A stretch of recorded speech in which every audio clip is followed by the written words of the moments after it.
Imagine how World War I would have changed if Germany had united with Russia instead of Austria-Hungary. This was quite likely, as the sides of the conflict would have radically changed. For example, Italy could very well join the Central Powers. If Germany had formed an alliance with Russia, could it have won the Great War? This was indeed possible, for immediately after the unification of Germany in 1871, Otto von Bismarck declared, "Guys, we just unified Germany, and now all Europeans are against us. If we face a war on two fronts, we are guaranteed not to win." Therefore, Germany sought to ally with two of its three major neighbors, France, Austria, Hungary, and Russia. At that time, Germans and French were like politicians and honest people, like pineapples and pizza, making cooperation extremely difficult. Thus, Germany united with Austria, Hungary, and Russia, forming the League of Three Emperors. However, this union fell apart twice, in 1878 and 1887. After this, Germany chose to maintain its alliance with Austria-Hungary instead of Russia.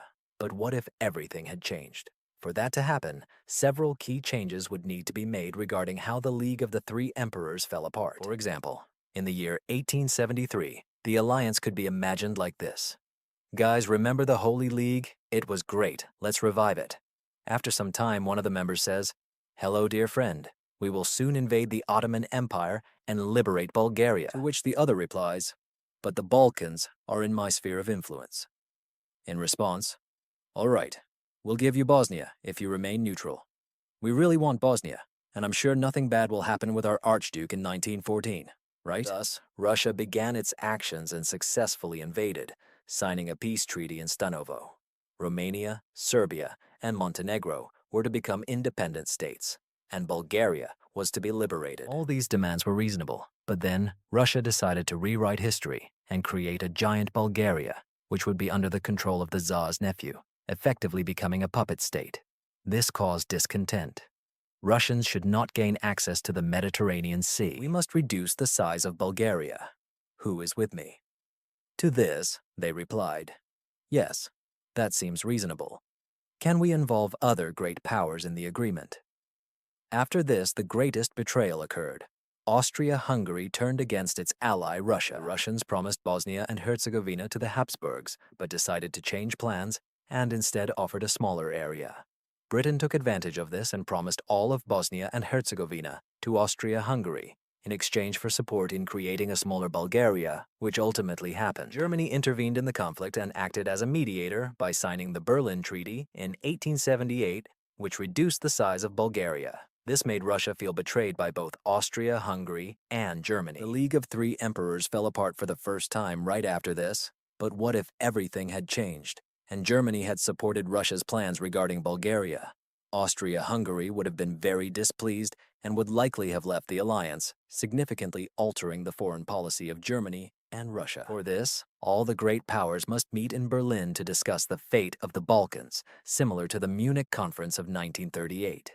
Bulgaria would not be invited, but the discussion of its territories would take place.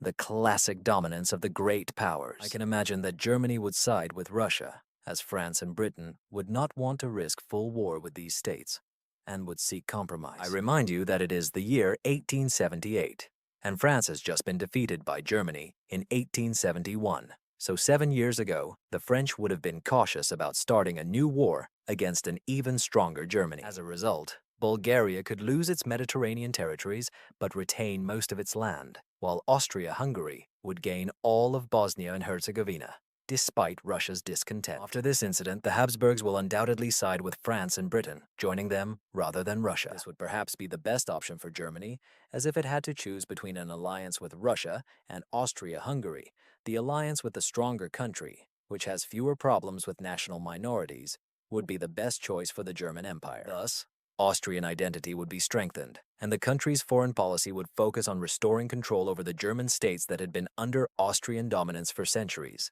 as Austrians were the leaders of the Holy Roman Empire. Austria-Hungary would feel betrayed by Germany, and after this incident, the alliance between the two countries would become impossible. Thus, Germany would need to unite with Russia if it wanted to have allies at all. Thus, the Berlin-St. Petersburg alliance would officially form instead of the dual alliance. This would be almost an ideal option for Germany and Russia, as if they were at war with Austria-Hungary.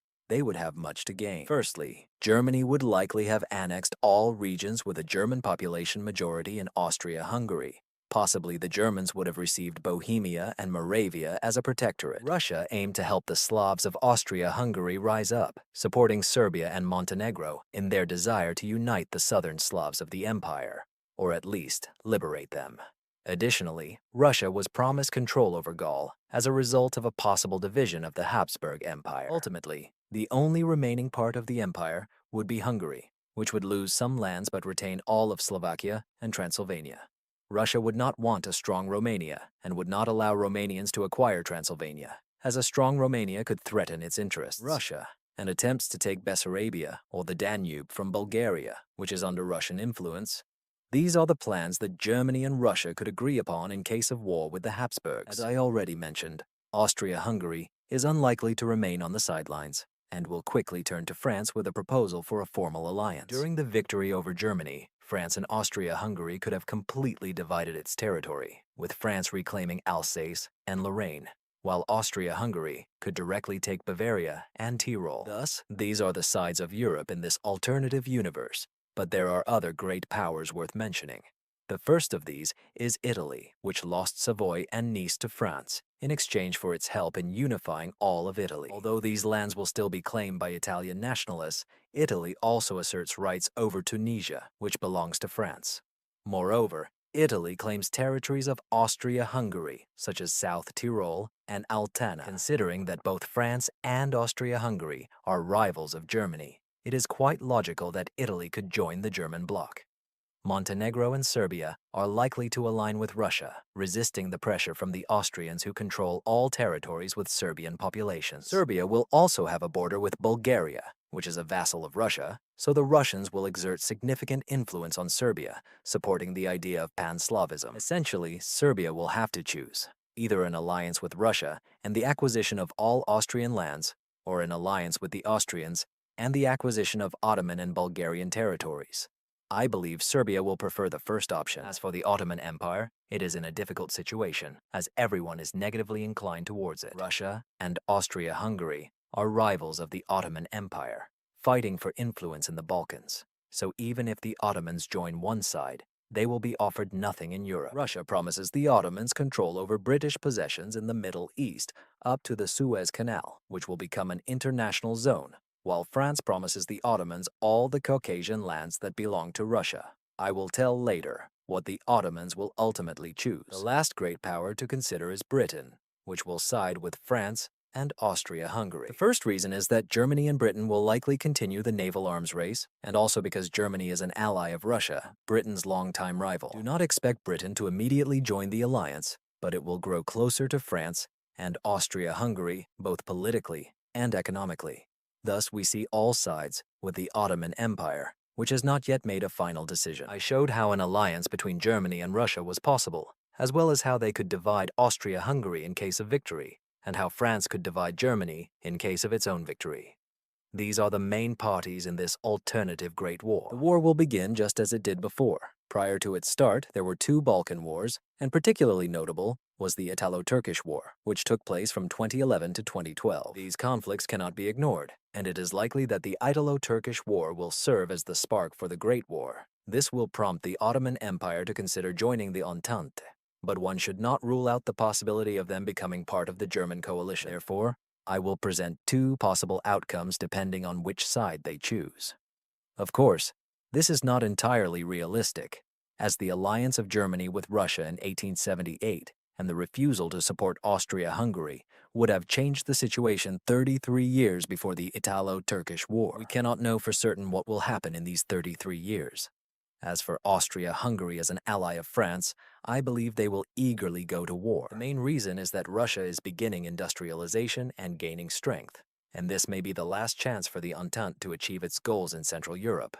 It will be now or never. It's funny, but historically, the Germans sought the onset of a global war for the same reason. They feared Russian industrialization and wanted to eliminate Russia before it became a serious threat to Europe. In this alternate scenario, the Italians invade the Ottoman Empire, which asks France and Austria-Hungary to join the war. leading the German coalition to support its ally, Italy. This will lead to the start of the Great War 3 years earlier, which will have a colossal impact on the map of Europe. Looking at the borders, Austria-Hungary may find itself in a difficult position, as it will be fighting on almost all fronts. This is how the Austro-Hungarian officers will react. Gentlemen, we are already fighting on many fronts and cannot allow Romania to side with the enemy. We must promise them Russian Bessarabia and Bulgarian Dobruja, if not more. But how can we contact the Romanians? Just send them a telegram, everything will be fine. After some time, "Hey Hans, did you intercept the Austro-Hungarian messages?" "Yes, but nothing is happening yet." "Wait, they sent a telegram to Romania offering to join them in exchange for land. Those bastards!" "We need Romania on our side. Let's make a counteroffer." The lack of confidentiality from Austria-Hungary could cost them the war, as Romania will be promised all of Transylvania to attract it to Germany's side. This is likely to work, and Romania, which initially wanted to remain neutral, will be drawn into the war against Austria-Hungary, but it will also be promised nearly double its territory.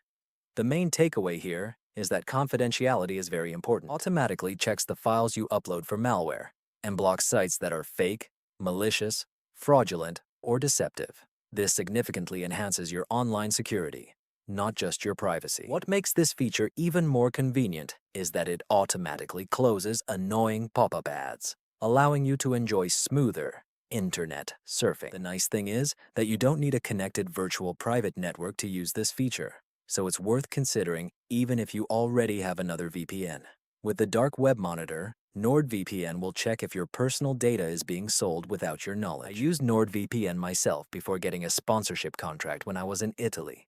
My girlfriend and I wanted to watch a Bulgarian show, but it was blocked in Italy. We connected to NordVPN and were able to enjoy watching without any problems. Now let's return to the video. Where did I stop? Yes. Romania will ultimately side with the German faction out of fear of being crushed by the Bulgarians and Russians if they join Dan II. At least Switzerland remains on the sidelines, considering how incompetent Austria-Hungary was in World War I. Given that this war will start 3 years earlier, I am sure Austria-Hungary will show even worse results. It is not worth claiming that Russia will behave too well, but historically it managed to invade Galicia and Tiflis, fighting against the Germans. This time, Russia will be an ally of Germany, so their successes in Galicia and Armenia may turn out to be even more significant. The Brusilov offensive may indeed achieve its goal and capture Budapest, which will spark a rebellion in Hungary and bring an end to Austria-Hungary. You might wonder if Germany will initiate the Schlieffen Plan. I don't think that will happen. In our real history, the Schlieffen Plan was developed as a quick solution to eliminate France from the war, after which Germany could focus on Russia. This time, France will not pose a threat, so Germany can simply hold the front against France and focus on the capitulation of Austria-Hungary and the Ottoman Empire, then wait for France's surrender. This makes an attack on a neutral country and the involvement of Britain in the war completely unnecessary. Nevertheless, I expect the British to enter the war, regardless of whether Belgium's neutrality is violated. This is related to the fact that Britain will not accept Russian control over Constantinople and will have to fight to have a chance in the post-war period. This means that in this alternative timeline, France may be the one to initiate the Schlieffen Plan. It is indeed interesting to consider, and I believe it is quite possible. The reason for this is that Austria-Hungary, like Russia in our reality, will turn to France to request an attack on German positions to relieve pressure on the Austrian front. This will also give France the opportunity to seize territory rich in industrial resources and the population of Germany. If the French manage to take this land, their chances of victory will significantly increase. In this case, Britain, interested in victory, will support France even if it harms Belgium's neutrality. Thus, the Central Powers will appear as the good guys in this war, as they do not violate another nation's sovereignty. Nevertheless, the Germans will likely retain most of Belgium, and I don't think France will be able to advance to the Rhineland, which will make this operation unsuccessful, just like your attitude towards father. Sorry for the passive-aggressive tone. I would like to show you the entire European map so we can assess the situation. The German faction will likely achieve significant successes in Austria-Hungary and the Ottoman Empire, but most importantly, the connection between them will be severed. Thus, the Austro-Hungarian monarchy finds itself surrounded, fighting on all fronts without help from its allies. This prompts the Greeks to join the German side, as they are promised parts of the Balkans, including Cyprus and western Anatolia. On the other hand, the Entente will not offer them an alternative, and I see that the Greeks may support the Germans, especially considering their impressive successes, making them clear victors. Japan may feel intimidated to join the Entente, as it would have to fight against Russia in the Far East, and it cannot simply seize a few German islands as it did in history. Nevertheless, regardless of whether Japan joins, I don't think it will change the course of the war or the terms of the peace treaty. As for the United States, they will be even more divided on which side to support, or perhaps not join the conflict at all. The war began 3 years earlier, and Wilson had not yet become president. I also don't think the Zimmermann telegram will be initiated, and I see no reasons for Germany to start unrestricted submarine warfare, as it can trade with ally Russia, and British actions will be less effective than in our reality.